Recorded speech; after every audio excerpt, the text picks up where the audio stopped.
कृष्णपदाय कृष्णपृष्ठाय भूतले श्रीमते भक्तिवेदान्त स्वामिनीति नामिने नमस्ते सारस्वतीदेवे गौरवाणी प्रचारिणे निर्विशेषशून्यवादी पाश्चात्यदेशतारिणे जय श्री कृष्ण चैतन्य प्रभु नित्यानंद श्री अद्वैत गदाधर शिवासादि गौरभक्तवृंद हरे कृष्ण कृष्ण कृष्ण हरे हरे हरे राम राम राम हरे हरे कृष्ण। ଏଠାରେ ଉପସ୍ଥିତ ସମସ୍ତ ବୈଷ୍ଣବ ଭକ୍ତବୃନ୍ଦଙ୍କୁ ମୋର ପ୍ରଣାମ। ଆ, ଆଜି ଝୁଲଣ ଯାତ୍ରାର ଅବସରରେ ମତେ କୃଷ୍ଣଙ୍କର କଥା କହିବାକୁ ସୁଯୋଗ ମିଳିଥିବାରୁ ମୁଁ ନିଜକୁ ଧନ୍ୟ ମନେ କରୁଛି। ସ୍ପେଶାଲ ଥ୍ୟାଙ୍କ୍ସ ଟୁ ମଧୁରେଶ ପ୍ରଭୁ। ତ ଆଜିର ଟପିକ ହଉଛି ଶିଶୁପାଳଙ୍କର ମୁକ୍ତି। ତ ଫାର୍ଷ୍ଟ ତ ଆମେ ଟପିକର ଫାର୍ଷ୍ଟ ହେଡିଙ୍ଗ ଶୁଣି ଆପଣଙ୍କ କ୍ୱେଶ୍ଚନ ଉଠୁଛି ଯେ ତା ପୂର୍ବରୁ ଭଗବାନ ଯାହାକୁ ବି ମାରିଛନ୍ତି ଦେନ୍ ତାଙ୍କୁ କୁହାଯାଏ ଯେମିତି ଧର ଅସୁର ରହିଲେ ଯେତିକି ଆସୁରିକ ଶକ୍ତି ରହିଲେ ସେମାନେ ଯେତେବେଳେ ବି ଭଗବାନ ମାରିଛନ୍ତି ତାହେଲେ ତାଙ୍କୁ କୁହାଯାଏ ଯେମିତି କଣ ବଧ କରିବା କୁହାଯାଏ। କିନ୍ତୁ ଏଠି କଣ ପାଇଁ କୁହାଯାଉଛି ଯେ ଶିଶୁପାଳଙ୍କର ମୁକ୍ତି। ତା ପଛରେ ଗୋଟେ ତାର ବ୍ୟାକଗ୍ରାଉଣ୍ଡ ଷ୍ଟୋରି ଅଛି ଯୋଉଟା କି ଅ, ଭଗବାନଙ୍କର ଯୋଉ ବୈକୁଣ୍ଠ ଲୋକ ତାର ଦ୍ୱାରପାଳ ତାର ଦ୍ୱାରରେ ଦି ଜଣ ଦ୍ୱାରପାଳ ରହିଥାନ୍ତି ଜଣଙ୍କ ନାଁ ଜୟ ଜଣଙ୍କ ନାଁ ବିଜୟ। କିନ୍ତୁ ତାଙ୍କୁ ଚତୁଷ୍କୁମାରଙ୍କ ଦ୍ଵାରା ଅଭିଶାପ ପ୍ରାପ୍ତ ହେଇଥିଲା ଯେ ତାଙ୍କୁ ତିନିଟା ଜନ୍ମ ନବାକୁ ପଡିବ ଭୌତିକ ଜଗତରେ ପୁଣି ଭଗବାନଙ୍କର ଅପୋଜିଟ ମାନେ ଆସୁରିକ ସତ୍ୟରେ ତାଙ୍କୁ ଜନ୍ମ ନବାକୁ ପଡିବ ଏବଂ ତାଙ୍କର କେବଳ ମୃତ୍ୟୁ କେବଳ ଭଗବାନ ବିଷ୍ଣୁଙ୍କ ଦ୍ଵାରା ହିଁ ହେଇପାରିବ। ତ ଫାର୍ଷ୍ଟ ତ ତାଙ୍କର ବର୍ଥ ଥିଲା ଯେବେ ହିରଣ୍ୟାକ୍ଷ ଆଉ ହିରଣ୍ୟକଶ୍ୟପ ଦ୍ଵାରା ସେଠାରେ ତାଙ୍କର ଫାର୍ଷ୍ଟ ବର୍ଥ ହେଇଥିଲା। ପୁଣି ସେକେଣ୍ଡ ରେ ହେଲା ରାବଣ ଆଉ କୁମ୍ଭକର୍ଣ୍ଣ ଏଣ୍ଡ ଥର୍ଡ ହେଲେ ଯୋଉ ଶିଶୁପାଲ ଆଉ କଣ ତାଙ୍କ ଭାଇ ନାଁଟା ମୋର ହଠାତ୍ ମନେ ପଡୁନି। ତ ମୁଁ ଏଇଟା ପ୍ରିପେୟାର କରିବାକୁ 100% ଟ୍ରାଏ କରିଛି ତଥାପି ଯଦି ମୋର କିଛି ଭୁଲ ହେଇଯିବ ତେଣୁ ଆପଣ କ୍ଷମା କରିବେ। ତ ହଁ ଏଇଟା ତାଙ୍କର ଲାଷ୍ଟ ବର୍ଥ ଥିଲା ଯୋଉ ଦ୍ୱାରପାଳ ଜୟ ବିଜୟଙ୍କର ଏଇଟା ତାଙ୍କର ଲାଷ୍ଟ ବର୍ଥ ଥିଲା ତାପରେ ସେ ପୁଣି ଆଉଥରେ ବୈକୁଣ୍ଠ ଲୋକକୁ ପ୍ରତ୍ୟାବର୍ତ୍ତନ କରି ଦେଇଥାନ୍ତେ। ତ ଏଇଟା ସିକ୍ୱେନ୍ସ ଷ୍ଟାର୍ଟ ହଉଛି ଯେତେବେଳେ ଜରାସନ୍ଧକୁ ମୁକ୍ତି ଦେଇକି ଭଗବାନ ଶ୍ରୀକୃଷ୍ଣ ହସ୍ତିନାପୁରକୁ ପ୍ରତ୍ୟାବର୍ତ୍ତନ କରିଛନ୍ତି। କଣ ପାଇଁ ପ୍ରତ୍ୟାବର୍ତ୍ତନ କରିଛନ୍ତି ନା ସେତେବେଳେ ମହାରାଜ ଯୁଧିଷ୍ଠିର ରାଜସ୍ୱ ଯଜ୍ଞର ସେ ଯଜ୍ଞ କରିଥାନ୍ତେ ବୋଲି ସେମାନେ ନିଷ୍ପତ୍ତି ନେଇଥିଲେ।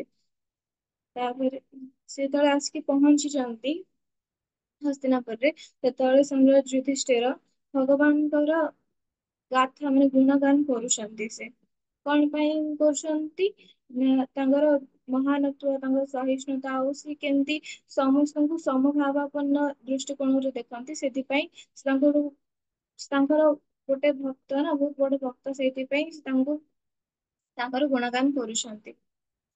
ତ ତାପରେ ସେ କହୁଛନ୍ତି ଯେ ସମସ୍ତ ଦେବତା ମାନେ ଯୋଉ ସମସ୍ତ ଦେବତା ମାନେ ବହୁତ ନିଜକୁ ସୌଭାଗ୍ୟପର ଭାବନ୍ତି ଯେତେବେଳେ ଭଗବାନ ତାଙ୍କୁ କିଛି ଆଦେଶ ଦିଅନ୍ତି କିଛି କାର୍ଯ୍ୟ ସମ୍ପାଦନ କରିବା ପାଇଁ। ସେଥିରେ କହୁଛନ୍ତି ଭଗବାନଙ୍କ ଦେବତା ମାନେ ହିଁ ତାଙ୍କର ଜଣେ ଜଣେ ଶୁଦ୍ଧ ଭକ୍ତ। ତ ସେ ନିଜକୁ ବି ବହୁତ ଫର୍ଚୁନେଟ ମାନେ ଭାବନ୍ତି ଏଇଥିପାଇଁ କାରଣ ସେ ଶ୍ରୀକୃଷ୍ଣଙ୍କୁ ତାଙ୍କର ସମ୍ମୁଖରେ ପାଇଛନ୍ତି ଏବଂ ରାଜସ୍ୱ ଯଜ୍ଞ ସମୟରେ ମଧ୍ୟ ସେ ଉପସ୍ଥିତ ରହିବେ। ତ ସେଇ ଟାଇମରେ ତାଙ୍କୁ ଏତେ ସାରା ପ୍ରେଜ କରୁଛନ୍ତି ମାନେ ତାଙ୍କୁ ପ୍ରଶଂସା କରୁଛନ୍ତି ସେ ତାଙ୍କର ଅଲଗା ଅଲଗା ତାଙ୍କ ସୁନ୍ଦର ସୁନ୍ଦର ନାମରୁ ବି ଉଚ୍ଚାରଣ କରୁଛନ୍ତି। ଯେମିତିକି ସଚ୍ଚିଦାନନ୍ଦ ବିଗ୍ରହ ହେ କୃଷ୍ଣ ହେ ଅଚ୍ୟୁତାନନ୍ଦ ଏମିତି ଅନେକ ନାମରେ ବି ସେ ଉଚ୍ଚାରଣ କରିକି ତାଙ୍କୁ ପ୍ରଶଂସା କରୁଛନ୍ତି। ତାପରେ ଆଉ ସେ ଜଣେ ପ୍ରକୃତ ଶୁଦ୍ଧ ଭକ୍ତ ହେଇଥିବାରୁ ସେ ନିଜକୁ ବି ଗୋଟେ କଣ ତାଙ୍କ ମଧ୍ୟରେ ବହୁତ କରୁଣା ଭରି ରହିଛି। ସେଥିପାଇଁ ସେ କହୁଛନ୍ତି ମୁଁ ଗୋଟେ ପୃଥିବୀର ମୁଁ ଏଇ ଯୋଉ ପୃଥିବୀ ସମଗ୍ରର ରାଜା ହେଇଥିଲେ ବି ମୋ ମଧ୍ୟରେ ବି ସେତିକି ସହିଷ୍ଣୁତା ନାହିଁ ଯେତିକି ଭଗବାନ ଶ୍ରୀକୃଷ୍ଣଙ୍କ ମଧ୍ୟରେ ଅଛି। କାହିଁକି ନା ନର୍ମାଲି ନର୍ମାଲ ଯଦି କିଏ ଜଣେ ଗୋଟେ ବଡ ପୋଷ୍ଟରେ ପଳେଇ ଆସିବ ଦେନ୍ ତାକୁ କିଛି ଗୋଟେ ଛୋଟ କାମ କହିଲେ ସିଏ କରିବା ପାଇଁ ଟିକେ ହେଜିଟେଟ କରିବ। କିନ୍ତୁ ଭଗବାନ କୃଷ୍ଣ ମାନେ ସେ ନିଜେ ଭଗବାନ ହେଇଥିବା ସୁଦ୍ଧା ଯଦି ପାଣ୍ଡବ ମାନେ କି ତାଙ୍କର ଯଜ୍ଞ ପାଇଁ କିଛି ବି କାର୍ଯ୍ୟ ପାଇଁ ତାଙ୍କୁ ଯଦି କୁହାଯାଉଥିଲା ଭଗବାନଙ୍କୁ ତ ସେ ସହଜରେ ସେ ସ୍ୱୀକାର କରିଦଉଥିଲେ ଏବଂ ତାକୁ କାର୍ଯ୍ୟକାରୀ ମଧ୍ୟ କରୁଥିଲେ। କିନ୍ତୁ ଆକ୍ଚୁଆଲି ତାଙ୍କର ତାଙ୍କର ସ୍ଥିତି ବହୁତ ଉଚ୍ଚତର। ମାନେ ସେ ଭୌତିକ ସ୍ଥିତିରୁ ଭଗବାନ ବହୁତ ଉଚ୍ଚତମ। ଯେମିତି ଏଠି ଗୋଟେ ଆନାଲୋଜି ମାନେ ଗୋଟେ ଏକ୍ସାମ୍ପଲ ଦିଆ ହେଇଛି ଯେ ସୂର୍ଯ୍ୟ ଦେବତା ଯିଏ କି ସର୍ବଦା ମାନେ ଉଭୟ ଉଦୟ ଏବଂ ଅସ୍ତକାଳୀନ ସମୟରେ ଏକା ଟାଇପ ର ତାପ ପ୍ରଦାନ କରିଥାନ୍ତି। କିନ୍ତୁ ଆମେ ଅଜ୍ଞାନୀ ଏବଂ ଭୌତିକ ସ୍ଥଳରେ ବାସ କରୁଥିବାରୁ ଆମେ ଭାବୁଥାଉ ଯେ ସୂର୍ଯ୍ୟଙ୍କ ତାପରେ ତାରତମ୍ୟ ରହିଥାଏ ମାନେ ଉଦୟ ଟାଇମ ରେ ଗୋଟେ ଅଲଗା ତାପ ରହିଥାଏ କିନ୍ତୁ ଅସ୍ତ ସମୟରେ ଅଲଗା ତାପ ରହିଥାଏ। ସେଇ ଟାଇପ ର ଏମତି ଭଗବାନ ହେଉଛନ୍ତି ଦିବ୍ୟ ସ୍ତରର କିନ୍ତୁ ବେଳେ ବେଳେ ଆମେ ସେଟାକୁ ମିସ୍ ଇଣ୍ଟରପ୍ରେଟ କରିଦଉ ଯେ ଭଗବାନ ତ ଏତେ କଣ ପାଣ୍ଡବ ମାନଙ୍କୁ ଏତେ ହେଲ୍ପ କରୁଥିଲେ ଏବଂ ସେ ତାଙ୍କର ଯାହାବି କାମ କହୁଥିଲେ ସେ କରିଦଉଥିଲେ ତାମାନେ ଆମେ ବି ଚାହିଁଲେ ଭଗବାନ ହେଇପାରିବୁ। କିନ୍ତୁ ସେମିତି ହେଇପାରିବନି। କାହିଁକି ନା ଭଗବାନ ହଉଛନ୍ତି ଷଡ ଐଶ୍ୱର୍ଯ୍ୟର ଅଧିକାରୀ। ଦେନ୍ ସିଏ ହଉଛି ସମସ୍ତ ଭୌତିକ ସ୍ଥିତି ଯେତିକି ରହିଲା ସୁଖ ଦୁଃଖ ଗର୍ବ ଅହଙ୍କାର ସେ ସବୁ ବହୁତ ଉର୍ଦ୍ଧ୍ୱରେ। ସେହି ପରମ ପୁରୁଷ ଭଗବାନ ଏବଂ ପରମ ବ୍ରହ୍ମ। ତାଙ୍କ ମଧ୍ୟରେ କୌଣସି ଭୌତିକ ଭେଦଭାବର କୌଣସି ବାଛ ବିଚାର ନଥାଏ। ସେ ଯେମିତି କୁହନ୍ତି ମୁଁ ମୋର ତମେ ତମର ସେଇ ଟାଇପ ର ସେ କିଛି ଭାବନ୍ତି ନାହିଁ। ସେ ତାଙ୍କର ବନ୍ଧୁ ଏବଂ ଶତ୍ରୁଙ୍କୁ ଏକା ଟାଇପ ର ଟ୍ରିଟ କରନ୍ତି। ତ ସେମିତି ଭଗବାନଙ୍କର ଏତେ କଣ ଦିବ୍ୟ ଚିନ୍ତା ଅଛି ସେଥିପାଇଁ ସେମିତି ତାଙ୍କର ଶୁଦ୍ଧ ଭକ୍ତ ମାନଙ୍କର ବି ସେମ ଥାଏ। ତାଙ୍କର ଶୁଦ୍ଧ ଭକ୍ତ ମାନେ ବି ଦିବ୍ୟ ସ୍ତରରେ ଅବସ୍ଥାନ କରନ୍ତି। କେମିତି ନା କାରଣ ସିଏ 24 ଘଣ୍ଟା ତାଙ୍କର ପୁରା ଦିନ ଚର୍ଯ୍ୟା ସେମାନେ ଭଗବାନଙ୍କ ସେବାରେ ଲଗାନ୍ତି ଏବଂ ଭଗବାନଙ୍କୁ ହିଁ ସବୁବେଳେ ମନେ ପକାନ୍ତି ସେଥିପାଇଁ ସେମାନେ ବି ଦିବ୍ୟ ସ୍ତରରେ ଅବସ୍ଥାନ କରନ୍ତି। ତେଣୁ ତାଙ୍କ ମଧ୍ୟରେ ବି କୌଣସି ଭୌତିକ ଆସକ୍ତି କିମ୍ବା କିଏ କୌଣସି ପ୍ରକାର ବାଛ ବିଚାର ନଥାଏ। ଯେମିତି ଫର ଏକ୍ଜାମ୍ପଲ ପ୍ରହ୍ଲାଦ ମହାରାଜ ସେ ଜଣେ ଅସୁର ଥିଲେ। ମାନେ ଅସୁର ନଥିଲେ ମାନେ ଅସୁର ସମ୍ପ୍ରଦାୟର ମାନେ ତାଙ୍କ ବଂଶରେ ସେ ଜନ୍ମ ହେଇଥିଲେ କି ତଥାପି ତାଙ୍କର ଯେତିକ ବି କ୍ୱାଲିଟିସ୍ ଥିଲା ସବୁ ଦୈବିକ କ୍ୱାଲିଟିସ୍ ଗୁଡା ଥିଲା। କାରଣ ସିଏ ଭଗବାନଙ୍କର ଶୁଦ୍ଧ ଭକ୍ତ ଥିଲେ। ହଁ ତ ଏମିତି ସବୁ ଯୁଧିଷ୍ଠିର ମହାରାଜ ଭଗବାନଙ୍କୁ ତାଙ୍କର ପ୍ରଶଂସା କରି ସାରିଲା ପରେ ଦେନ୍ ତାପରେ ସିକ୍ୱେନ୍ସ ଆସୁଛି ଯେ ତାପରେ ଯଜ୍ଞର ତାପରେ ସବୁ ବ୍ୟବସ୍ଥା ଚାଲିଲା ଯୁଧିଷ୍ଠିରଙ୍କ ରାଜସ୍ୱୟ ଯଜ୍ଞର। ତ ସେଥିରେ ବି କୁହାଯାଇଛି ଯେ କେଉଁ କେଉଁ ମାନଙ୍କୁ ଆମନ୍ତ୍ରିତ କରାହେଇଥିଲା। ଯେମିତି କିି ବଡ ବଡ ବ୍ରାହ୍ମଣ ଋଷି ମାନେ ଯୋଉମାନେ ବ୍ୟାସଦେବ ଭରଦ୍ୱାଜ ବିଶ୍ଵାମିତ୍ର ବଶିଷ୍ଠ ଏ ପ୍ରକାର ଅନେକ ମାନେ ବିଜ୍ଞ ଜ୍ଞାନୀ ବ୍ରାହ୍ମଣ ମାନଙ୍କୁ ଡକା ହେଇଥିଲା ଯୋଉମାନଙ୍କୁ ସେ ଯଜ୍ଞରେ ପୁରୋହିତ ଭାବେ ନିଯୁକ୍ତ କରାଯାଇଥିଲା। ତାପରେ ଅନେକ ସମ୍ମାନନୀୟ ବୟସ୍କ ଯୋଉମାନେ ପାଣ୍ଡବ ମାନଙ୍କର ତାଙ୍କ ଫ୍ୟାମିଲିରେ ଯାଉଥିଲେ ଯେମିତି ପିତାମହ ଭୀଷ୍ମ କୃପାଚାର୍ଯ୍ୟ ଦ୍ରୋଣାଚାର୍ଯ୍ୟ ଧୃତରାଷ୍ଟ୍ର ଏବଂ ତାଙ୍କର କୌରବ ପୁତ୍ର ମାନେ ଏବଂ ଯୋଉ ଶୁଦ୍ଧ ଭକ୍ତ ବିଦୁର ମଧ୍ୟ। ଏବଂ ତା ସହିତ ଅନେକ ସୁନାମଧନ୍ୟ ବ୍ରାହ୍ମଣ କ୍ଷତ୍ରିୟ ଗଣ ବୈଶ୍ୟ ଏବଂ ଶୂଦ୍ର ମାନେ ମଧ୍ୟ ଆମନ୍ତ୍ରିତ ଥିଲେ। ଏଥି ସହିତ ସମସ୍ତ ଦେବାଦେବୀ ଯୋଉ ସମସ୍ତ ଲୋକର ଦେବାଦେବୀ ତାପରେ ଗନ୍ଧର୍ବ ଏବଂ ପୃଥିବୀର ପ୍ରତ୍ୟେକ ପ୍ରସିଦ୍ଧ ରାଜା ଏବଂ ତାଙ୍କ ରାଣୀ ମାନଙ୍କ ସହିତ ଉପସ୍ଥିତ ଥିଲେ। ତ ଆମେ କହିପାରିବା ଯେ ଯୁଧିଷ୍ଠିର ଏତେ ବଡ ରାଜସ୍ୱ ଯଜ୍ଞ କରିଥିଲେ ଯେ ପୁରା ବ୍ରହ୍ମାଣ୍ଡର ଯେତିକ ବି ମୁଖ୍ୟ ବ୍ୟକ୍ତି ମାନେ ଅଛନ୍ତି ସମସ୍ତେ ଯଜ୍ଞ ଟାକୁ ଆଟେଣ୍ଡ କରିବାକୁ ଆସିଥିଲେ।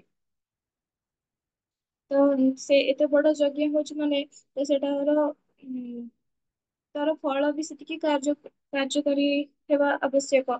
ସେଥିପାଇଁ ସେଠି ଯେତିକି ବି ସମସ୍ତେ ମାନେ ବିଜ୍ଞ ପୁରୋହିତ ମାନେ ଥିଲେ ତଥାପି ତାଙ୍କ ମଧ୍ୟରୁ ଜଣକୁ ମାନେ ମୁଖ୍ୟ ରୂପରେ ଯୁଧିଷ୍ଠିର ମାନେ ଆସିଏଟ କରିଥିଲେ।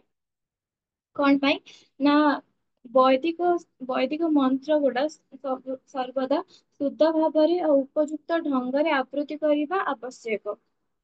ଯଦି ଯଜ୍ଞ କର୍ମ ଠିକ ଭାବରେ ଅନୁଷ୍ଠିତ ନ ହୁଏ, ତାହେଲେ ଇପ୍ସିତ ଫଳ ମିଳିବ ନାହିଁ। ଯଦି ଆମ ମନ୍ତ୍ର ଉଚ୍ଚାରଣ କୌଣସି ଭୁଲ ହୁଏ, ଦେନ୍ ତାପରେ ଆମେ ଯାହା ବି ଇଚ୍ଛା କରୁଥିବା ସେଇ ପ୍ରକାର ଫଳ ମିଳିବ ନାହିଁ।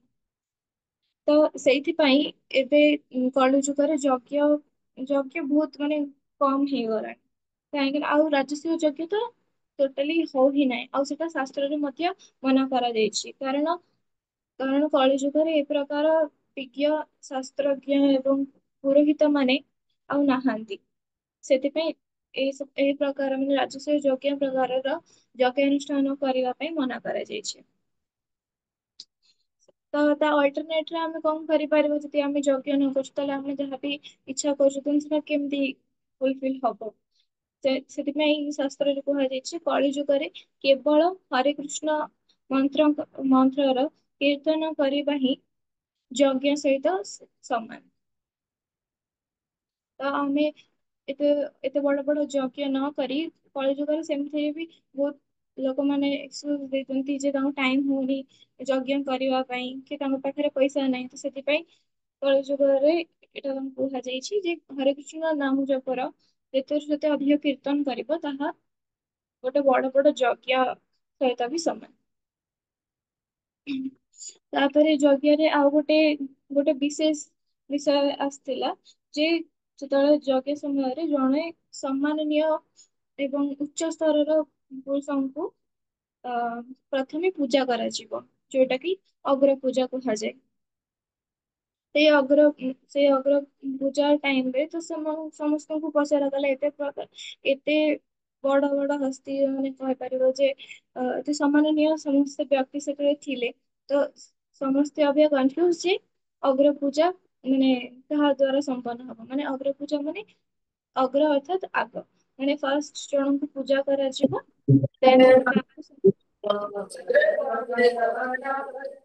ଦେନ୍ ତାପରେ ଯଜ୍ଞ ସମ୍ପୂର୍ଣ୍ଣ ହବ। ତ ଯେତେବେଳେ ସମସ୍ତେ କନଫ୍ୟୁଜ ଥିଲେ ଯେ କାହା ଦ୍ଵାରା ଅଗ୍ର ପୂଜା ସମ୍ପନ୍ନ ହବ, ସେଇ ଟାଇମରେ ସହଦେବ ସହଦେବ କହିଲେ ଯେ ଏଥିପାଇଁ ଭଗବାନ ଶ୍ରୀକୃଷ୍ଣ ହଉଛନ୍ତି ସବୁଠୁ ଅଧିକ ଆପ୍ରୋପ୍ରିଏଟ। ମାନେ ତାଙ୍କ ଠାରୁ ଅଧିକ ଉଚ୍ଚରେ କେହି ନାହାନ୍ତି। ତ ସେଥିରେ ସେ କେତେଟା ତାଙ୍କର ଗୁଣଗାନ କରିଛନ୍ତି, ସେଟା ବି କିଛି ଲାଇନ୍ସ ବି ପଢିବା ଯେ ଭଗବାନ ଶ୍ରୀକୃଷ୍ଣ ଯଦୁବଂଶର ଉତ୍ତମ ପୁରୁଷ ଅଟନ୍ତି। ତାଙ୍କର ଭକ୍ତ ମାନଙ୍କର ସେ ରକ୍ଷାକର୍ତ୍ତା। ଏଠାରେ ଉପସ୍ଥିତ ଥିବା ବ୍ୟକ୍ତି ମାନଙ୍କ ମଧ୍ୟରେ ଅତ୍ୟନ୍ତ ସମ୍ମାନନୀୟ ବ୍ୟକ୍ତି ଭଗବାନ ଶ୍ରୀକୃଷ୍ଣ ଅଟନ୍ତି। ଯଦିଓ ସେଠାରେ ବ୍ରହ୍ମାଜୀ ଏବଂ ରାଜା ଇନ୍ଦ୍ର ଏବଂ ଅନେକ ଦେବଗଣ ଉପସ୍ଥିତ ଥାନ୍ତୁ, ତଥାପି କେହି କୃଷ୍ଣଙ୍କ ସମକକ୍ଷ ହୋଇପାରିବେ ନାହିଁ କିମ୍ବା ତାଠାରୁ ଅଧିକ ମଧ୍ୟ ହୋଇପାରିବେ ନାହିଁ। ତ ବ୍ୟକ୍ତି କର୍ମ ଯୋଗ କିମ୍ବା ବ୍ୟକ୍ତି କର୍ମ ଯୋଗ ଅବଲମ୍ବନ କରୁ କିମ୍ବା ଜ୍ଞାନ ଯୋଗ, ତାହାର ଶେଷ ଲକ୍ଷ୍ୟ ସର୍ବଦା ଭଗବାନ କୃଷ୍ଣ ହେବେ। ତ ଏଠୁ ଆମେ ଜାଣିବାକୁ ପାଉଛୁ ସେତେବେଳେ ମାନେ ସେଇ ପୁରା ସଭାରେ ମଧ୍ୟ ସମସ୍ତେ ଜାଣିଥିଲେ ଯେ ମାନେ ଶ୍ରୀକୃଷ୍ଣ ହିଁ ହଉଛନ୍ତି ଭଗବାନ, ମାନେ ପରମ ପୁରୁଷ ଭଗବାନ। ତ ଏଠାରେ ଯୋଉ ସହଦେବ ମଧ୍ୟ ତାଙ୍କୁ ପରମ ପୁରୁଷ ଭଗବାନ ଭାବରେ ବିବେଚିତ କରୁଛନ୍ତି। ତ କୃଷ୍ଣଙ୍କର ଭୌତିକ ପ୍ରକୃତି ବା ଶକ୍ତି ଚିତ୍ ଶକ୍ତିରୁ ସବୁ କିଛି ଉତ୍ପନ୍ନ ହେଇଛି। ତ କୃଷ୍ଣଙ୍କର ଶକ୍ତି ନିଶ୍ଚୟ ଅଗ୍ନିର ଆଲୋକ ଓ ଉତ୍ତାପ ସଦୃଶ। ଅଗ୍ନିର ଆଲୋକ ଉତ୍ତାପ ଏବଂ ଅଗ୍ନି ମଧ୍ୟରେ ଗୁଣାତ୍ମକ ଭାବରେ କୌଣସି ପାର୍ଥକ୍ୟ ନଥାଏ। ତ ତ ଶ୍ରୀକୃଷ୍ଣ ହେଉଛନ୍ତି ପରମ ପୁରୁଷ ଭଗବାନ। ଯେମିତି ଅଗ୍ନି ମଧ୍ୟରେ ଆଲୋକ ଉତ୍ତାପ ସବୁ ମିଶିକି ଥାଏ, ସେମିତି ଭଗବାନଙ୍କ ମଧ୍ୟରେ ଦିବ୍ୟତା ମିଶିକି ରହିଛି ଏବଂ ତାଙ୍କର ଦିବ୍ୟତା ଆଉ ତାଙ୍କ ବାହିରଙ୍ଗ ଶକ୍ତି ମଧ୍ୟରେ କୌଣସି ପାର୍ଥକ୍ୟ ନାହିଁ। ତ ତାଙ୍କର ଶରୀର ହଉଛି ସଚିତ ଆନନ୍ଦମୟ ବିଗ୍ରହ। ସେ ସମସ୍ତ ସେ ସମସ୍ତ ପଦାର୍ଥର ସୃଷ୍ଟି ଏବଂ ଧ୍ୱଂସର ମଧ୍ୟ କାରଣ ଅଟନ୍ତି। ତେଣୁ ଏ ମହାନ ଯଜ୍ଞରେ ସେହି ଅଗ୍ର ପୂଜା ଗ୍ରହଣ କରିବାକୁ ଯୋଗ୍ୟ। ଏଥିରେ କୌଣସି ଦ୍ୱିଧାବୋଧ ନାହିଁ। ତ ସେ ସେଥିରେ ବହୁତ ପ୍ରକାରର ରିଜନ ଦେଇକି ସମସ୍ତଙ୍କୁ ଅ କନଭିନ୍ସ କରିବାକୁ ଟ୍ରାଏ କରିଲେ ଯେ ଶ୍ରୀକୃଷ୍ଣ ହିଁ ହେଉଛନ୍ତି ସବୁଠୁ ବେଷ୍ଟ ଅଗ୍ରପୂଜା ପାଇଁ।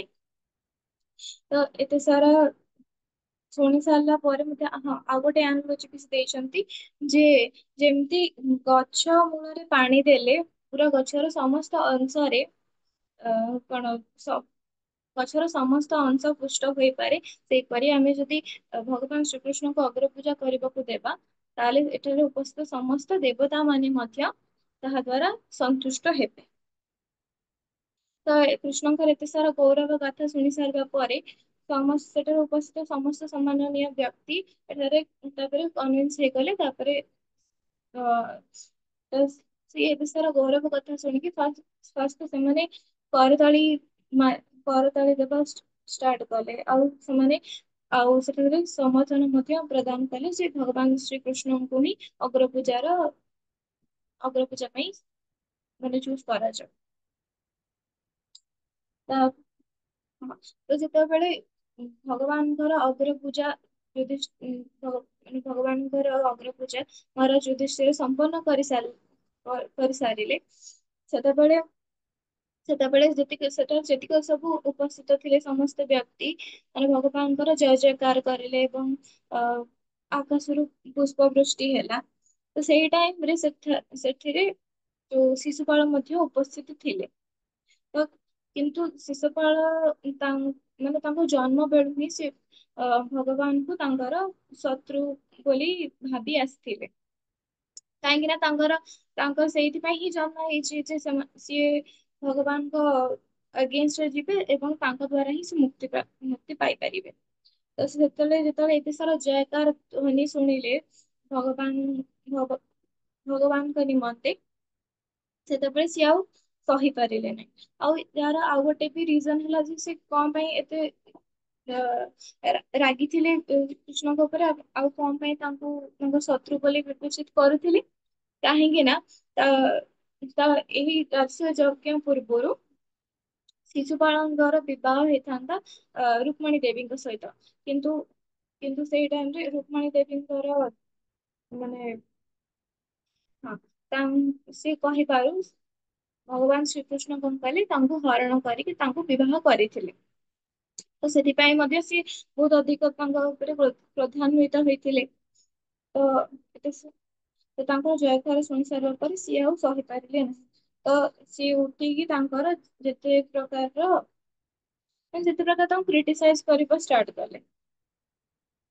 ତ ଫାଷ୍ଟ ସିଏ କହିଲେ ଯେ ଏଠାରେ ଏତେ ସାରା ମାନେ ଜ୍ଞାନୀ ବ୍ୟକ୍ତି ଏବଂ ସମ୍ମାନନୀୟ ପୁରୁଷ ସମସ୍ତେ ଅଛନ୍ତି, ତଥାପି କେହି ମାନେ ଡିସିଜନ ନେଇ ପାରିଲେନି ଯେ ଅଗ୍ରପୂଜା କାହା ଦ୍ୱାରା ସମ୍ପନ୍ନ ହବା କଥା। କିନ୍ତୁ ମାତ୍ର ଏକ ବାଳକ ମାନେ ସହଦେବଙ୍କୁ ସେ ବାଳକ ଭାବରେ ବିବେଚିତ କରିକି କହୁଛନ୍ତି ଯେ ଏକ ବାଳକର ମାନେ ଇନଫ୍ଲୁଏନ୍ସ ରେ ଆସିକି ସମସ୍ତେ ଶ୍ରୀକୃଷ୍ଣଙ୍କୁ ଅଗ୍ରପୂଜା ପାଇଁ ଚୁଜ କରିଦେଲେ। ସେ ତା ଅଲ୍ଟରନେଟରେ ବି କହୁଛନ୍ତି ଯେ ଭଗବାନଙ୍କୁ ଚୁଜ ନ କରିକି ଆଉ କାହାକୁ ବି କରିପାରିଥାନ୍ତ। ତ କୋଉମାନଙ୍କୁ କରିପାରିଥାନ୍ତେ ସେ କହୁଛନ୍ତି ଯେ ଏଠାରେ ବହୁତ ଜଣ ଅଛନ୍ତି ଯୋଉମାନେ କଠିନ ତପ ସାଧନ କରିକି ବି ଖୁବ ବିଦ୍ୱାନ ହେଇଛନ୍ତି। ତ ହଁ, ଯୋଉମାନେ କି ଭୌତିକ ଦୁଃଖ ଯୋଉମାନେ କି ଲୋକମାନଙ୍କର ଭୌତିକ ଦୁଃଖକୁ ଲାଘବ କରୁଛନ୍ତି। ତ ସେଇ ପ୍ରକାର ଜ୍ଞାନୀ ମୁନି ଋଷି ମାନଙ୍କୁ ବି ଚାହିଁଥିଲେ ମାନେ ଅଗ୍ରପୂଜାର ଅଧିକାରୀ କରିପାରିଥାନ୍ତେ। କିନ୍ତୁ ତାଙ୍କୁ କଲେନି। ତ ଆତ୍ମାନୁଭୂତି ଲାଭ କରିଥିବା ଅନେକ ବ୍ୟକ୍ତି ବ୍ରାହ୍ମଣ ମାନଙ୍କୁ ମଧ୍ୟ କରିପାରିଥାନ୍ତେ, କିମ୍ବା ଏଥିରେ ଉପସ୍ଥିତ ସମସ୍ତ ଦେବତା ମାନଙ୍କୁ କରିପାରିଥାନ୍ତେ, ରାଜା ମହାରାଜା ମାନେ ମଧ୍ୟ ଏଠାରେ ଉପସ୍ଥିତ ଅଛନ୍ତି ସେମାନଙ୍କୁ କରିପାରିଥାନ୍ତେ। ଏ ସମସ୍ତଙ୍କୁ ଛାଡିକି କଣ ପାଇଁ ସେ ଜଣେ ଗଉଡ ଗଉଡ ପିଲା ସିଏ ଭଗବାନଙ୍କୁ ଅଛନ୍ତି ତାଙ୍କ ପାଇଁ ଆମେ ସମସ୍ତେ ଚୁଜ କଲେ। ତାପରେ ନେକ୍ସଟ ସିକ୍ୱେନ୍ସ ତାଙ୍କୁ କହୁଛନ୍ତି କଣ ପାଇଁ ସିଏ ମାନେ ଠିକ ନୁହଁ ଅଗ୍ରପୂଜା ପାଇଁ। ତ ଫାଷ୍ଟ ତ ଶିଶୁପାଳ ବି ଶ୍ରୀକୃଷ୍ଣଙ୍କୁ ଭଗବାନ ରୂପେ ମାନେ କନସିଡର କରିଛନ୍ତି। ଆଉ ନେକ୍ସଟ ରୁ ଏଟା ବି ଜଣା ପଡୁଛି ଏଥିପାଇଁ ସେ କହୁଛନ୍ତି ଯେ ଭଗବାନ ଶ୍ରୀକୃଷ୍ଣଙ୍କର କୌଣସି ବଂଶ ନାହିଁ କିମ୍ବା ତାଙ୍କର କୌଣସି ପର୍ଟିକୁଲାର କାର୍ଯ୍ୟ ନାହିଁ। ତ ଆମେ ସମସ୍ତେ ଜାଣିଛୁ ଯେ ଭଗବାନ କୌଣସି ବି ମାନେ ଭୌତିକ ସ୍ଥିତିରେ ନଥାନ୍ତି, ତ ତାଙ୍କର କୌଣସି ପର୍ଟିକୁଲାର ବଂଶ ନାହିଁ। ତ ସେ ସେଇ ଜିନିଷଟାକୁ ବି ଡେସ୍କ୍ରାଇବ କରୁଛନ୍ତି, କିନ୍ତୁ ସେଟା ସେ ଡେସ୍କ୍ରାଇବ କରୁଛନ୍ତି ଏଇ ସ୍ଥିତିରେ ଯେ ତାଙ୍କୁ ସେ କ୍ରିଟିସାଇଜ କରିବାକୁ ଟ୍ରାଏ କରୁଛନ୍ତି, କିନ୍ତୁ ସେଟା ଆକ୍ଚୁଆଲି ମାନେ ଭଗବାନଙ୍କର ଆକ୍ଚୁଆଲି ସ୍ଥିତି। ତ ସେ କହୁଛନ୍ତି କୃଷ୍ଣ ଉଚ୍ଚ ବଂଶର ନୁହେଁ, କାହିଁକି ନା ତାଙ୍କର କୌଣସି ବଂଶ ହିଁ ନାହିଁ। ତ ସିଏ ସମସ୍ତ ଧାର୍ମିକ ନୀତିରୁ ବହିର୍ଭୂତ। ସେ କୌଣସି ଧାର୍ମିକ ନୀତିକୁ ମାନେ ମାନନ୍ତି ନାହିଁ। ସେ ସର୍ବଦା ସ୍ଵାଧୀନ ଭାବରେ କାର୍ଯ୍ୟ କରନ୍ତି। ତ ଏଇଟା ବି ଗୋଟେ ସତ କଥା ଅଛି, ସେ କୌଣସି ଧାର୍ମିକ ନୀତିକୁ ମାନନ୍ତି ନାହିଁ, କାରଣ ତାଙ୍କ ଦ୍ଵାରା ହିଁ ସବୁ ସମସ୍ତ ପ୍ରକାର ଧାର୍ମିକ ନୀତି ଅଛି କି ବେଦ ଶାସ୍ତ୍ର ଅଛି, ସବୁ ଜିନିଷ ତାଙ୍କ ଦ୍ଵାରା ହିଁ ଉତ୍ପତ୍ତି ହେଇଛି। ତ ସିଏ ସ୍ଵାଧୀନ କୌଣସି ବି ଜିନିଷ କରିବା ପାଇଁ। ତ ସେ ଯିଏ କି ସ୍ଵାଧୀନ ଭାବେ କାର୍ଯ୍ୟ କରୁଛି, ଏସବୁ ଦିଗରେ ବିଚାର କଲେ ସେ ଯଜ୍ଞରେ ଅଗ୍ରପୂଜା ପାଇଁ କିପରି ଯୋଗ୍ୟ, ସେ ଜିନିଷ ସମସ୍ତଙ୍କୁ କୋଶ୍ଚିନ୍ କରୁଛନ୍ତି।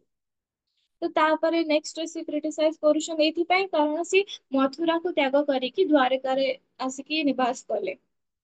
ତ ସେ ଏଇ ଜିନିଷଟାକୁ ଏମିତି ଦର୍ଶଉଛନ୍ତି ଯେ ସେ କଣ ପଳାୟନ କରିଛନ୍ତି ଏଇଥିପାଇଁ କାରଣ ତାଙ୍କୁ ଧାର୍ମିକ ନୀତିରେ ବଞ୍ଚିବାର ନଥିଲା। କାରଣ ମଥୁରାରେ ଅନେକ ବୈଦିକ ସଭ୍ୟତା ଏବଂ ସଂସ୍କୃତିକୁ ଅନୁସରଣ କରୁଥିବା ଲୋକମାନେ ଥିଲେ। କିନ୍ତୁ ସିଏ ଏତେ ମୂର୍ଖ ଯେ ସେମାନେ କଣ ଭଗବାନ କହୁଛନ୍ତି ଯେ ସେ କଣ ପାଇଁ ମଥୁରାକୁ ତ୍ୟାଗ କରିକି ଗୋଟେ ଏମିତି ଜାଗାରେ ରହିଲେ ଯୋଉ ମାନେ ଦ୍ୱାରକା କାରଣ ସମୁଦ୍ର ମଝିରେ ଅଛି ନା। ତ ସେଠାରେ ରହିଲେ ଯୋଉଠାରେ କି କୌଣସି ବୈଧିକ ଜ୍ଞାନର ଚର୍ଚ୍ଚା ଆଲୋଚନା ହୁଏ ନାହିଁ। ଆଉ ଏଇଟା ବି କହୁଛନ୍ତି ପୁନଶ୍ଚ ସେ ଯେତେବେଳେ ଦୁର୍ଗର ବାହାରକୁ ଆସନ୍ତି, ସେତେବେଳେ ସେ ଜନସାଧାରଣଙ୍କୁ ଏକ ଡକାୟତ ଏକ ଚୋର ଖଣ୍ଟ ପରି ହଇରାଣ କରନ୍ତି। ଏଇ ଜିନିଷଟା ସେମାନେ ସେ କୋଉ ବେସିସରେ କହୁଛନ୍ତି ମୁଁ ଏଇଟା ଆକ୍ଚୁଆଲି ସେ ବୁଝିପାରିଲିନି, ତ କ୍ଷମା କରିବେ। ତ ଏଇ ସବୁ ଜିନିଷରେ କ୍ରିଟିସାଇଜ କରି ସାରିଲା ପରେ ତାପରେ ସେ ସେତିକିରେ ବି ଷ୍ଟପ୍ କରୁନାହାନ୍ତି। ତ ତାଙ୍କର ଏତେ ଦୁର୍ଭାଗ୍ୟ ଥିଲା ଯେ ଶ୍ରୀକୃଷ୍ଣଙ୍କୁ ଅଧିକରୁ ଅଧିକ ଅପମାନ କରିଚାଲିଲେ। କିନ୍ତୁ ସେମ ଟାଇମରେ ଭଗବାନ ତାଙ୍କୁ କିଛି ବି ରିପ୍ଲାଏ ଦଉନାହାନ୍ତି ଏବଂ ସେତିକି ସମୟ ପର୍ଯ୍ୟନ୍ତ ସେ ଧୈର୍ଯ୍ୟର ସହିତ ଶୁଣୁଛନ୍ତି। ତ ତାକୁ ଗୋଟେ ଆନାଲୋଜିରେ ସେଟାକୁ ଡେସ୍କ୍ରାଇବ କରାହେଇଛି ଯେମିତି ଗୋଟେ ଦଳେ ବିଲୁଆ ଗୋଟେ ସିଂହ ସାମ୍ନାରେ ଆସିକି ଭୋକିଲେ ମଧ୍ୟ ସିଂହକୁ କୌଣସି ଫରକ ପଡେନି। ସେମିତି ଶିଶୁପାଳ ତାଙ୍କର ଯେତେବେଳେ ବି ଅପମାନ କଲେ ମଧ୍ୟ ତାଙ୍କୁ କୌଣସି ବି ଭଗବାନ କୌଣସି ବି ଫରକ ପଡୁନଥିଲା। ଆଉ କିନ୍ତୁ ସେଠାରେ ଉପସ୍ଥିତ ଥିଲେ ଅନ୍ୟ ରାଜା ମାନେ ଥିଲେ, ସମସ୍ତେ ଦେବତା ମାନେ ଥିଲେ, ତ ତାଙ୍କର କଣ ସିଚୁଏସନ ଥିଲା। ତ ସେଠାରେ ଯେତେବେଳେ ରାଜା ମାନେ ଥିଲେ ଯୋଉମାନେ ଶିଶୁପାଳଙ୍କର କିଛି ବି କରିପାରି ନଥାନ୍ତି, ସେମାନେ କଣ କରୁଥିଲେ ନା ତାଙ୍କ ହାତରେ କାନ ବନ୍ଦ କରିଦଉଥିଲେ ଏବଂ ସେ ସଭାଗୃହ ଛାଡିକି ପଳେଇ ଆସୁଥିଲେ। ତ ଏଇଟା କଣ ପାଇଁ ସେମାନେ କରୁଥିଲେ ନା ଏଇଟା ଆମର ବୈଦିକ ଶାସ୍ତ୍ରରେ ଏଇଟା ବର୍ଣ୍ଣନା ବି କରାଯାଇଛି। ନା ଭଗବାନଙ୍କର ନିନ୍ଦା ହେଲେ ବ୍ୟକ୍ତି ସାଙ୍ଗେ ସାଙ୍ଗେ ସେ ସ୍ଥାନ ତ୍ୟାଗ କରି ଚାଲିଯିବା ଉଚିତ। ଏଇଟା ହଉଛି ବୈଦିକ ଶାସ୍ତ୍ରର ନିର୍ଦ୍ଦେଶ। ସେ ଯଦି ତାହା ନ କରୁଛନ୍ତି, ଯଦି ଭଗବାନଙ୍କର ନିନ୍ଦା ହଉ ତଥାପି ସେଠାରେ ବସି ରହିଛନ୍ତି କିନ୍ତୁ ତାକୁ ଅପୋଜ ବି କରୁନାହାନ୍ତି, ତାହେଲେ ସେ ତାର ସମସ୍ତ ପୁଣ୍ୟ କର୍ମର ଫଳରୁ ବଞ୍ଚିତ ହୁଏ। ସେ ଟିକେ ବି ପୁଣ୍ୟ କର୍ମ କରିଥିବେ ସେ ସବୁ ସେଥିରୁ ସବୁ ସେ ବଞ୍ଚିତ ହୋଇଯାଏ ଏବଂ ତାର ସେ ସବୁଠୁ ଅଧିକ ନିଚତର ଅବସ୍ଥାକୁ ପ୍ରାପ୍ତ ହୁଏ। ଯେମିତି କହିପାରିବ ନେକ୍ସଟ ଜନ୍ମକୁ ସେ କିଛି ନିଚତର ଯୋନିରେ ବି ଜନ୍ମ ହେଇପାରେ। ସେଠାରେ ଆଉ କେତେ ଜଣ ରାଜା ମାନେ ବି ଥିଲେ ଯୋଉମାନେ ଶିଶୁପାଳଙ୍କ ଠାରୁ ବି ଅଧିକ ଯୋଉମାନଙ୍କର ଶାସନ କି ତାଙ୍କର ଅଧିକ ବଡ ଟେରିଟୋରି ଅଛି। ତ ସେମାନେ ବହୁତ ରାଗି ଯାଇଥିଲେ କାରଣ ସେମାନେ ଭଗବାନଙ୍କର ଏମତି ନିନ୍ଦା ସହି ପାରୁନଥିଲେ। ତ ସେମାନେ ତାଙ୍କୁ ଆଟାକ୍ କରିବା ପାଇଁ ଏତେ ରାଗି ଯାଇଥିଲେ ସେ ତାଙ୍କୁ ଆଟାକ୍ କରିବା ପାଇଁ ବି ବାହାରିଥିଲେ। କିନ୍ତୁ ସେ ଜାଗାରେ ଶ୍ରୀକୃଷ୍ଣ ଯାଇକି ତାଙ୍କୁ ମନା କରିଥିଲେ କାହିଁକି ନା ସେ ଯୋଉ ରାଜସ୍ୱ ଯଜ୍ଞରେ ଏକ ଯୋଉ ପବିତ୍ର ମାନେ ସେଠି ପବିତ୍ର ଯଜ୍ଞାନୁଷ୍ଠାନ ଥିଲା, ତ ସେଇଟା ବେକାରଟାରେ ଖରାପ ନ ହଉ ସେଥିପାଇଁ ତାଙ୍କୁ ବି ମନା କରୁଥିଲି ତାଙ୍କୁ କୌଣସି ବି ଆଘାତ କରିବା ପାଇଁ।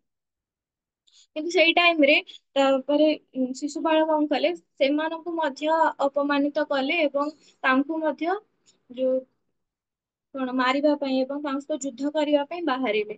ତ ସେଇ ଟାଇମ ରେ ଆଉ ଭଗବାନ ଶ୍ରୀକୃଷ୍ଣ ସିଏ ଆଉ ଚୁପ ହେଇ ରହିଲେ ନାହିଁ। କାହିଁକି ନା ଭଗବାନ କୁହନ୍ତି ଯେ ତାଙ୍କୁ ଯେତେ ବି ତମେ କ୍ରିଟିସାଇଜ କରିବ, ଯେତେ ଅପମାନ କରିଦିଅ ସେ ସହିଯିବେ, କିନ୍ତୁ ତାଙ୍କର ଭକ୍ତ ମାନଙ୍କୁ ଯେତେବେଳେ କେହି କିଛି ମାନେ ଆଞ୍ଚ ପହଞ୍ଚିବାକୁ ଚେଷ୍ଟା କରେ, ସେତେବେଳେ ସେ ଆଉ ଚୁପ ହେଇକି ରୁହନ୍ତିନି। ତ ସେ ସେତେବେଳେ କଣ କଲେ ନା, ଯୋଉ ତାଙ୍କର ସୁଦର୍ଶନ ଚକ୍ରରେ ଶିଶୁପାଳଙ୍କର ମୁଣ୍ଡ କାଟ କରିଥିଲେ। ତ ତ ସେଠାରେ ହିଁ ମାନେ ଶିଶୁପାଳଙ୍କୁ ମୁକ୍ତି ପ୍ରଦାନ ହେଇଗଲା। ତ କେମିତି ହେଲା, କାରଣ ସିଏ ଭଗବାନ ଶ୍ରୀକୃଷ୍ଣଙ୍କ ଦ୍ଵାରା ହିଁ ସେ କଣ ଭଗବାନ ଶ୍ରୀକୃଷ୍ଣ ହିଁ ତାଙ୍କୁ କଣ ମୃତ୍ୟୁ ପ୍ରଦାନ କରିଥିଲେ, ସେଥିପାଇଁ ତାଙ୍କୁ ମୁକ୍ତି ପ୍ରାପ୍ତ ହେଇଗଲା। ତଥାପି ଆମେ କହିପାରିବା ଯେ ଶିଶୁପାଳ ବଡ ଭାଗ୍ୟବାନ ଥିଲେ। କାହିଁକି ନା ତାଙ୍କର ସିଏ ଯେତେବେଳେ ତାଙ୍କର ମୁଣ୍ଡ କାଟ ହେଲା, ଯେତେବେଳେ ସିଏ ମୃତ୍ୟୁବରଣ କଲେ, ସେତେବେଳେ ତାଙ୍କର ଆତ୍ମା ଯୋଉ ଥିଲା ସାଙ୍ଗେ ସାଙ୍ଗେ ବାହାରିକି ଭଗବାନ ଶ୍ରୀକୃଷ୍ଣଙ୍କର ମାନେ ମଧ୍ୟରେ ସମାହିତ ହେଇଗଲା। ତ ସେତେବେଳେ ତାଙ୍କୁ ସେତେବେଳେ ତାଙ୍କୁ ମୁକ୍ତି ପ୍ରଦାନ ହେଲା, କାରଣ ସେ ଯୋଉ ତିନିଟା ଯୋନିରେ ମାନେ ତିନିଟା ଯୋଉ ଜନ୍ମ ନେଇଥାନ୍ତି ଅସୁର ଶରୀରରେ, ତ ସେଥିରୁ ସେ ମୁକ୍ତି ପ୍ରାପ୍ତ ହେଇଗଲେ। ତ ତାପରେ ନେକ୍ସଟ ତାଙ୍କର ପୁଣି ଆଉଥରେ ବୈକୁଣ୍ଠର ଦ୍ଵାରପାଳ ଭାବରେ ପୁଣି ନିଯୁକ୍ତ ହେଇଗଲେ।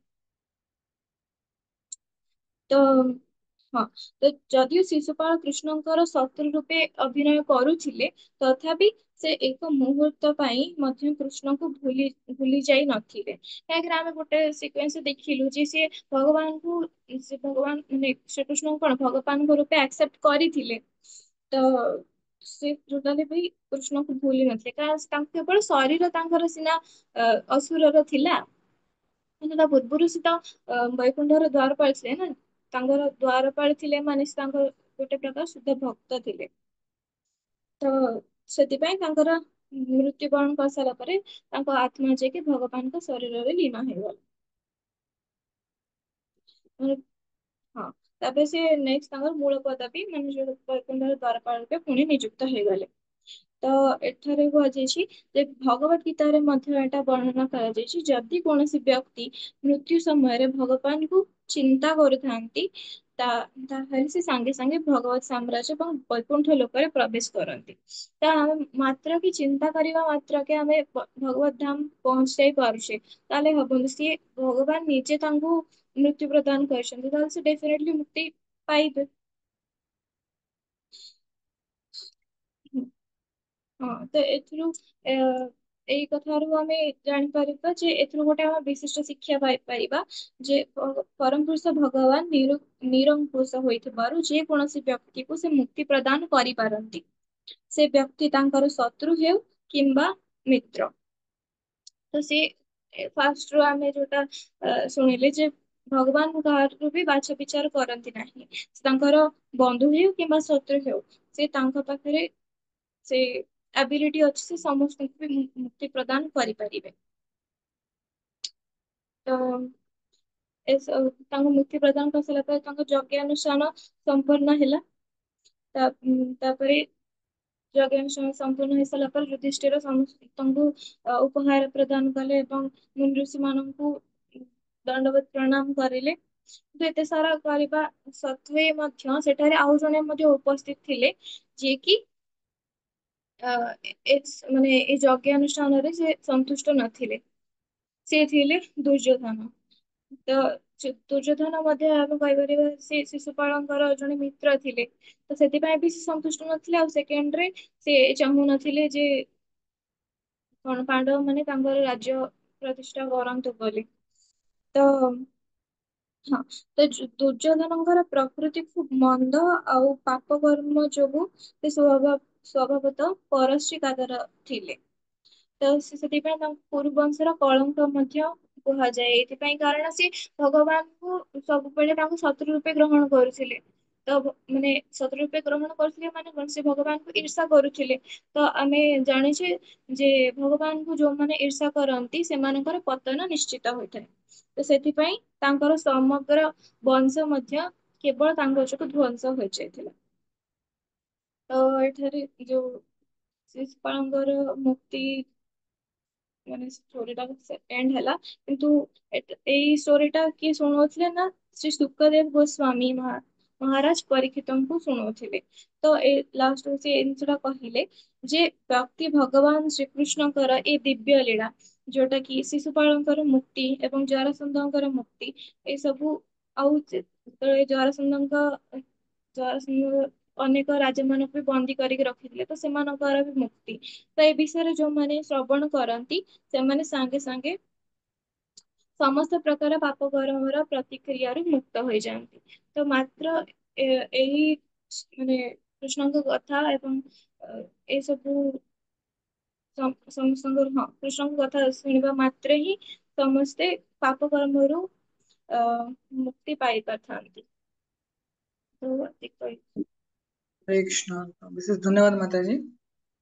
ତ ଭଗବାନଙ୍କର ପାଷ୍ଟ ଟାଇମ୍ସ କଣ୍ଟିନ୍ୟୁ ରହେ ସବୁବେଳେ, ଯେମିତି ତମେ ହିରଣ୍ୟାକ୍ଷ ଏବଂ ହିରଣ୍ୟକଶିପୁ, ତାପରେ ରାବଣ କୁମ୍ଭକର୍ଣ୍ଣ, ତାପରେ ଏଇ ଶିଶୁପାଳ ଆଉ ଦମ୍ଭବକ୍ର।